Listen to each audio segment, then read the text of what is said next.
Today I'm going to show you how I use a Tackform rail system in my truck to go from an empty dash like this to having my phone mount and one radio set up for normal daily driver use, to a setup like this where I can have multiple radios in the rig in the position that I want and change them up when I want to have the most flexibility when I'm out operating my radio. On a previous video, I installed the Tackform rail system in my pickup truck so I could have my phone and my ham radio where I wanted it. Since that video, Tackform reached out and asked if I'd be willing to look at more of their accessories to see what kind of benefit that could be for me and other people, other operators like you.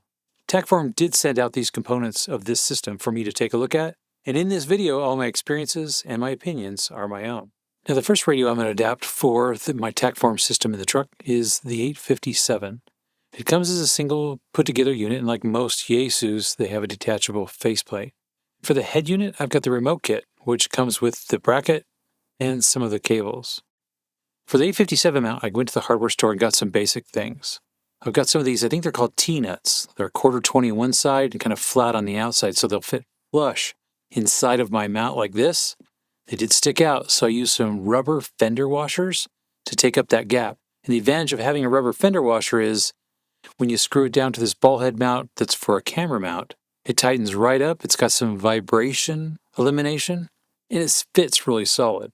Long term, I don't know how well it's going to work, but it sure is tight, and I'm not worried about this thing coming off. And the 857 bracket mounts right to the radio head without any interference from the mount. So now I have two radios hooked up in the car. First is the Kenwood TMV71A. That's my 2-meter, 70-centimeter radio. That's kind of the daily driver for around town if I'm talking simplex or our local repeater. And then the 857D.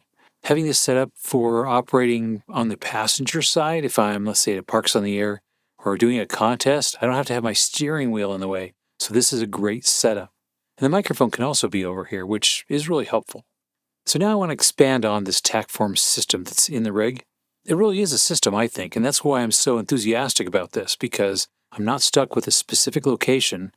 Everything can be temporary, but it can be hard fixed to the truck. It'll stay in place where I need it to be. So now I want to hook up a different radio. This is the Kenwood TS480. This is the 200-watt version. Doesn't have a tuner, but I really like the features that it has. I like the dial, the feel of the VFO, and the quick menus. And if I hook up some electronics to it, a laptop, keyer, some digi-rig stuff, it will do digital modes. And this is the head unit for this thing. It looks like an average, no-frills kind of radio, but I really enjoy this. It's got an orange display. It's not super color or anything like that. But when I'm working a contest or doing a Parks on the Air, I really don't care so much about that. Now, the challenge for me with this radio is it only has this little bracket.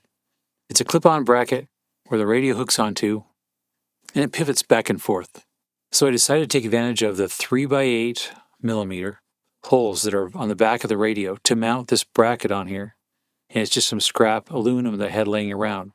Now again, I'm not much of a craftsman, but I do have a rotozip and a ruler and a pen and pencil.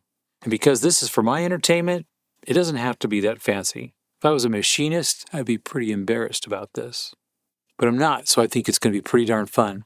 Well, I took this bracket and I mounted the TAC Form ball mount to the bottom of this plate. So this is going to allow me to hook this into the truck.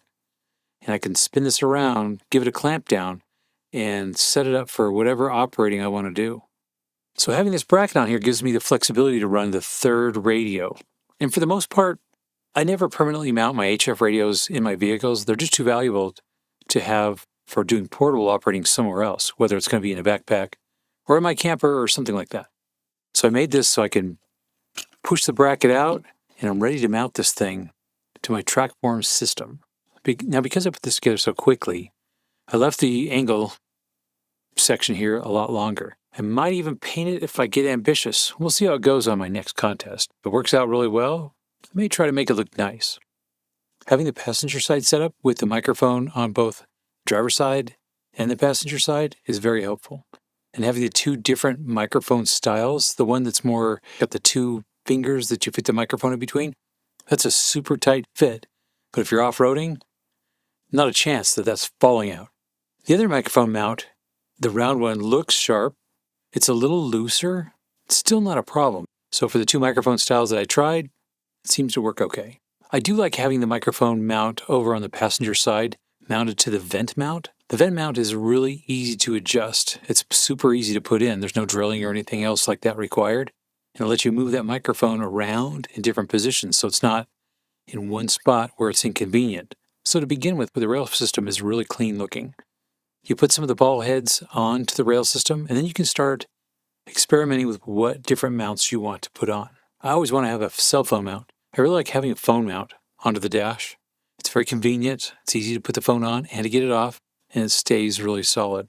Having my primary radio set up in the middle, that Kenwood fits really good with the mount that I put on here. So you could put the radio head in maybe a little awkward position, but you might want that for a portable operation. Of course, you can take these off when you're in a place where you feel less safe about your gear in the rig. You just want to take that stuff out. It's a piece of cake. Using the 2-inch arm with the round mount is really nice because you can get this microphone mount in the right spot without it being sticking out too far, without it being in the way. Now, having the 3-inch arm on top on the dash attached to my Yaesu mount makes this really flexible. It can reach out closer to me, and the mounting options, the movability, the flexibility is kind of unlimited. And with the thumb screws, you can literally do this with one hand. Now, there's another microphone mount. Well, I guess it's a ball head mount. You can mount this ball head down on the console where all the push buttons are, and you can attach your microphone or the short standoff that lets you attach like a half of an arm onto it. That lets you have that flexibility. I'm not sure I'm ready to drill into that part of the dash yet because I got to take the whole dash apart if I want to do it right. I could maybe screw some screws straight in, but two things. I don't know what's behind it, and I don't know if it's going to be strong enough going forward. The system starts here with the rail system and the ball heads.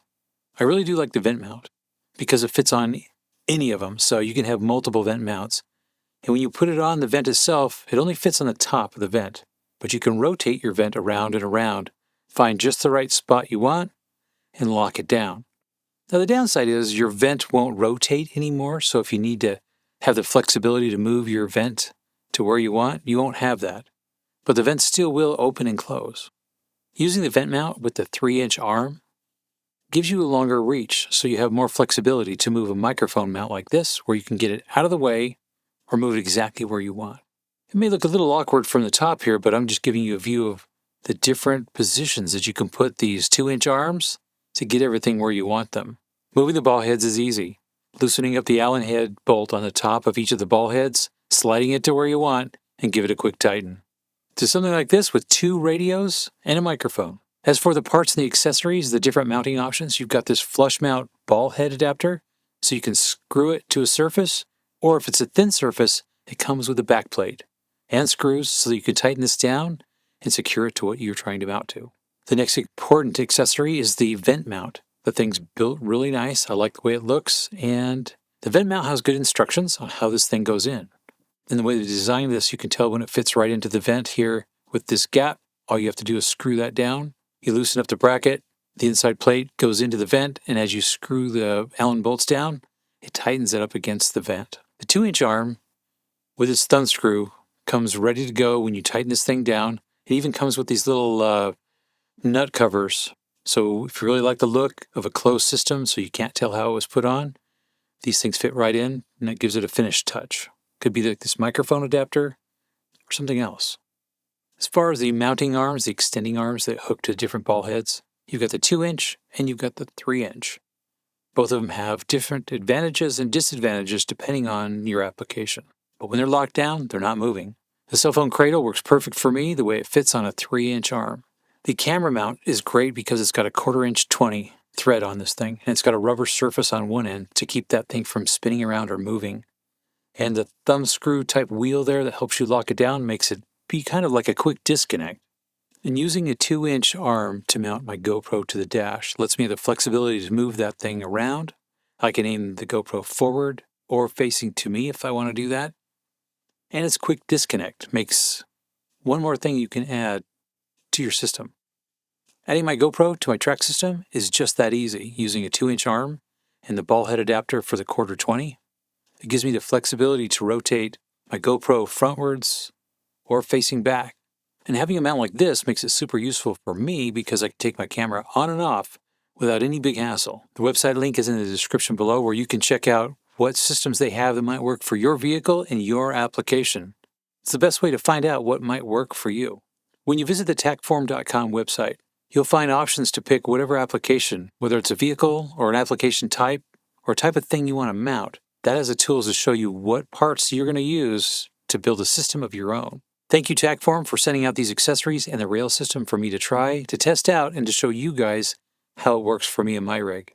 I really think it's super flexible, and I give it a thumbs up, like you should give this video a thumbs up. Now check out one of these videos right here, and I'll see you over there.